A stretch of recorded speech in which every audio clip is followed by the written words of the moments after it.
Bien, donc je termine l'implémentation des premières phases de l'algorithme du récuit simulé. Donc j'ai généré ici les points des coordonnées, ou bien c'est-à-dire le vecteur des coordonnées, le vecteur x qui est le vecteur des abscisses du point ville, et le y qui est c'est-à-dire c'est le vecteur des ordonnées du point ville.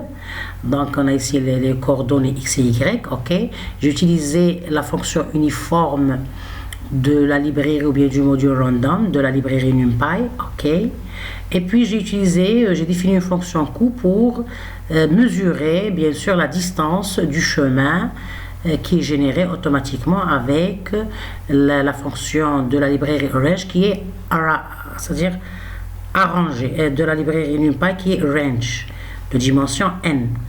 Donc on va voir ici l'exécution de ces fonctions pour mieux voir. Donc ici je vais premièrement imprimer le k, c'est-à-dire qui est le numéro d'itération. Donc je vais commencer avec l'itération 0, c'est-à-dire l'initialisation. Et puis aussi je vais c'est-à-dire afficher le chemin. Donc le chemin ici on a dit qu'on va le générer en utilisant la fonction range de la librairie NumPy. Donc c'est un tableau de dimension n qui a ses valeurs entières de 1 à n. Et puis je vais calculer la fonction coût qui est la distance du chemin hamiltonien, parce qu'on a dit que le problème du voyageur de commerce est la détermination du chemin hamiltonien avec la distance la plus faible, c'est-à-dire la distance minimale. Bien, donc je vais afficher ça avec bien sûr la variable coût.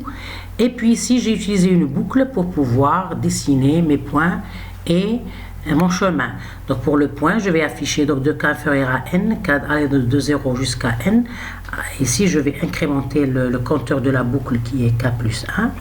Et puis, je vais utiliser bien sûr la fonction plot c'est-à-dire ici, la fonction plot du module pyplot de la librairie matplotlib. Ok, donc pyplot c'est le module de la librairie matplotlib. C'est une hiérarchie c'est-à-dire de détermination des différentes librairies de Python ou bien de tout langage de programmation, puisqu'on a beaucoup de librairies, beaucoup de programmes. Donc on utilise une certaine hiérarchie pour organiser c'est-à-dire le stockage des programmes ou bien des fonctions. Bien.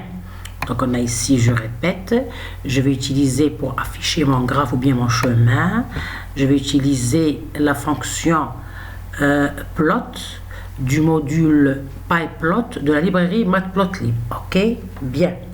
Donc c'est toujours bien de connaître la terminologie pour pouvoir s'exprimer dans ses exposés ou bien dans ses soutenances ou bien dans une conférence d'une façon générale. Donc c'est important de connaître la terminologie d'une façon correcte. C'est pour ça que j'insiste sur ces appellations-là. Bien. Donc j'ai fait l'appel à cette fonction-là pour afficher premièrement mes points, c'est-à-dire ou bien les coordonnées du chemin. Donc c'est pltplot x chemin, y chemin, avec bien sûr pour marquer les points et avec une couleur K qui est la couleur noire. Bien. Donc je vais premièrement compiler mes librairies. Bien, puis je vais compiler mon code.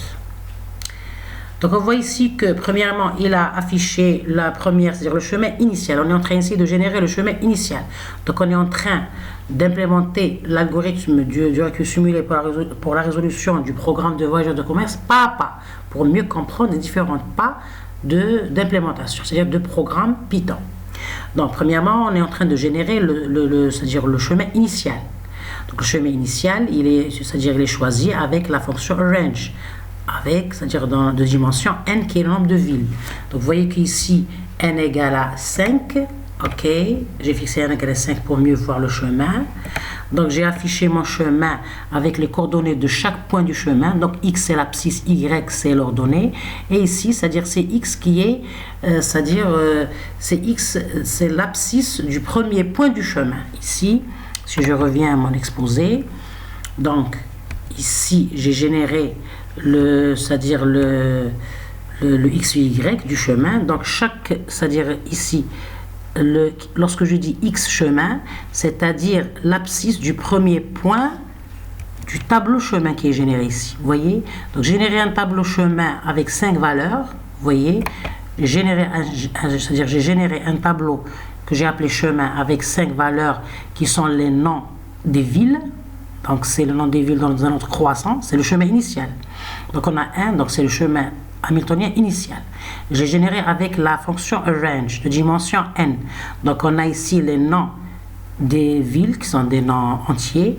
1, 2, 3, 4, 5. Parce que j'ai fixé 1 à 5. Bien.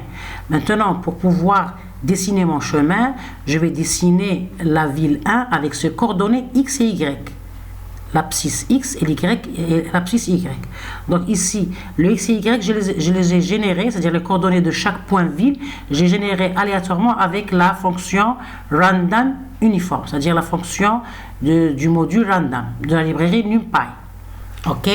Donc, c'est pour ça qu'ici, vous voyez que j'ai ici, je vais afficher, ou bien je vais dessiner avec bien sûr pltplot x qui est l'abscisse du chemin, c'est-à-dire du premier élément du chemin, c'est-à-dire du tableau chemin, y chemin, c'est-à-dire l'ordonnée du premier élément, c'est-à-dire de tous les éléments du tableau chemin. On va commencer 1 à 1. Et bien sûr, je colore avec en rouge. Donc, vous voyez qu'ici, il m'a tracé 5 villes. Donc, on a 1, 2, 3, 4, 5. On a 5 villes. Chaque ville, elle est, c'est-à-dire repérée par les coordonnées. Donc, on voit ici qu'on a les coordonnées x, les abscisses de 0 à 1. On a généré, c'est-à-dire, on a utilisé ici la fonction random uniforme avec les valeurs 0 et 1. Ok, donc chaque abscisse ou bien chaque coordonnée, chaque x ou bien chaque y, il est contenu dans l'intervalle 0 et 1. Vous voyez, donc on a 0 jusqu'à 1. Donc elle est repérée, chaque point ville, il est repéré par l'abscisse et l'ordonnée. Donc on a les points ici d'une façon aléatoire. Et ici, les distances entre les points, c'est le chemin hamiltonien qui, c'est-à-dire, on part d'une ville, on va toucher toutes les villes pour revenir à la ville. Donc j'évite ici le retour à la ville parce que c'est-à-dire je vais le mettre à la fin de la boucle, c'est automatiquement qu'on va revenir au point initial. Bien, donc ici il m'a affiché le compteur de la boucle égale à 0, le chemin hamiltonien qui est généré par arrange, donc c'est 0, 1, 2, 3, 4, donc ici il a commencé par le numéro 0 parce que le premier index c'est 0 avec la fonction, c'est-à-dire arrange. Bien, on peut le fixer à 1 si on veut. Et puis on a le coût du chemin, c'est-à-dire c'est la distance du chemin, hein, c'est-à-dire le coût ici, ou bien l'énergie, si on parle avec la terminologie du recul simulé, l'énergie de ce chemin, c'est la distance qui lie les points qui sont, c'est-à-dire les villes, ok. Donc on a additionné la distance de chaque, c'est-à-dire la distance entre deux villes, on a additionné pour avoir cette valeur-là. Donc cette valeur coût qui est la distance du chemin hamiltonien, je l'ai calculée en utilisant, c'est-à-dire en définissant une fonction coût, c'est-à-dire j'ai utilisé bien sûr la formule, la distance entre deux points A et B, c'est la racine carrée de xb moins xa au carré, de xb moins xa au carré plus yb moins ya au carré. Donc je vais programmer ça en utilisant bien sûr les fonctions Python. Je vais décortiquer par la suite. Bien. Donc vous voyez ici que je peux, si je refais, parce que la génération elle est aléatoire, on utilise un random uniforme pour les abscisses. Donc, c'est-à-dire pour les coordonnées des points, pour le x et le y, j'utilise un random. Donc si je refais l'exécution, le chemin il va changer. Vous voyez, ça a changé. La forme du chemin, ça a changé parce que les valeurs des x et des y, ça a changé parce que c'est un random. Donc la génération, elle est aléatoire. Donc chaque exécution, on a des x différents et des y différents. Donc automatiquement des points dans des emplacements différents. Dans le repère, bien sûr, en temps normal. Donc si je veux refaire, ici, bon, je vais changer par exemple la couleur ici en rouge. OK. Et je vais refaire l'exécution. Donc vous voyez qu'il m'a généré bien sûr le chemin en rouge. Et vous voyez que le chemin, c'est-à-dire c'est un autre chemin.